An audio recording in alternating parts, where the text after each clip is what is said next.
An English pirate maintains his balance atop a pitching deck in the middle of a black Atlantic squall, rain sheeting off the brim of his hat, and in his hands is not a cutlass, but a journal, which he is at that very moment sealing inside a hollow length of bamboo, plugged at both ends with wax, so that the ocean cannot take his notes even if it should take the ship. The man is wanted in 3 empires. The notes he is guarding will, within a generation, sit on the shelves of the Royal Navy and guide its captains across oceans he has already crossed on stolen boats. William Dampier, born in Somerset in 1651, occupies one of the stranger positions in the entire history of navigation, in that the man who would eventually furnish the Royal Navy with its most trusted charts of the open sea spent the greater part of his working life as a buccaneer, which is to say a sanctioned, semi-legal pirate raiding along the Spanish Main.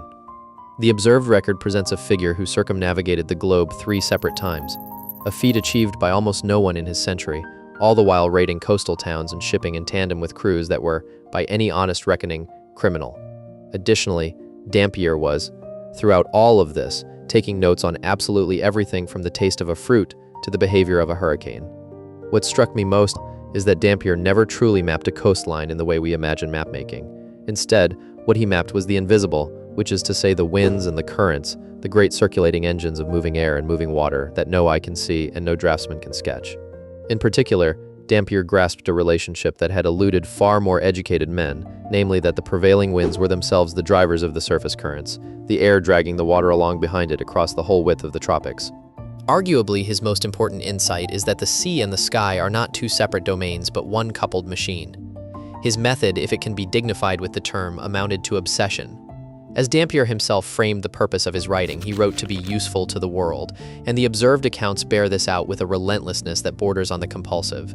He recorded the direction and force of the wind, the set of the current, the rise of the tide, the color of the water, the shape of the clouds that preceded a storm, and he did so with a consistency that professional astronomers of the period could scarcely be bothered to match. In 1699, he gathered much of this into a treatise on the trade winds, breezes, tides, and currents of the torrid zone, a document that reads less like a pirate's memoir and more like the founding grammar of a science that did not yet have a name. This, in turn, highlights a key sentiment running through the whole of his life, that the art of observation, practiced without pause, can accomplish what genius alone cannot. An aspect I found particularly powerful is that a man with no formal training, embalmed forever in the reputation of an outlaw, produced the empirical backbone upon which better-born men would later build their careers. And build upon it they did. The wind and current charts derived from Dampier's labors proved so accurate that the Royal Navy leaned upon them for decades, and the great voyages of the later 18th century, James Cook's among them, sailed with his observations aboard. The result is a genuinely disorienting spectacle, in which the establishment that would have condemned the man as a criminal quietly absorbed his knowledge as its own, folding the pirate's data into the machinery of empire without troubling to keep his name attached to it. As provided by the broader scholarship on early hydrography, Dampier stands among the first Englishmen to treat the ocean as a subject of systematic study rather than mere obstacle, and the naturalists who followed, including a young Charles Darwin, read him with open admiration. This pattern, in which a despised source becomes an indispensable foundation, sheds light on how institutions have always operated, taking what is useful from the margins while distancing themselves from the margins that produced it. In short, the outlaw's charts were promoted long before the outlaw ever could aspire to respectability himself. That respectability, it must be said, never quite arrived, and here the story turns grim. Dampier was a brilliant observer and, by nearly every account, a dreadful commander. His 1699 naval expedition to New Holland, the coast we now call Australia, unraveled into mutinous quarrels, and his ship, the Roebuck, eventually rotted through and sank near Ascension Island, stranding him and his men for weeks. Upon his return, he was court-martialed for his cruelty toward a subordinate officer and stripped of his pay, judged unfit to hold a Royal Navy command. This in turn reveals the bitter symmetry at the heart of his life, that the man who could read the temperament of an entire ocean could not read the temperament of the dozen men standing on his own deck. However, the sea was not finished with him, for on a later privateering voyage, Dampier served as pilot on the expedition that plucked a marooned sailor named Alexander Selkirk off a Pacific island, the castaway who would furnish Daniel Defoe with the raw material for Robinson Crusoe. As such, even his failures rippled outward into the culture in ways he could never have designed.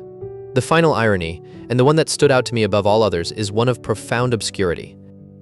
William Dampier died in London in 1715. Poor, in debt, and largely forgotten, his estate too tangled to properly settle, while the charts he had assembled from a lifetime of stolen voyages carried on without him, guiding captains who had never heard his name across waters, he had been the first to truly understand. The observed record leaves us, then, with a paradox that will not resolve, in which a man is simultaneously essential and erased, foundational and unwelcome, the author of knowledge that everyone used and no one wished to credit. There is a sense of quiet injustice in this, a recognition that being right and being first has almost never been enough to guarantee that history remembers your face rather than merely your usefulness. Overall, Dampier mapped the one thing that could not be seen, the moving architecture of wind and water, and was himself made invisible in the process, which leaves us, I think, with an uncomfortable question worth carrying out of this chamber and into the present. When you next open a navigation app or watch a forecast trace the path of a storm across a coupled ocean and sky, consider how much of the invisible infrastructure you depend upon was first charted by people the powerful were only too happy to use and then forget. So I ask you plainly, how many pirates are quietly holding up your world right now, sealed in their bamboo tubes, waiting for someone to finally read the notes?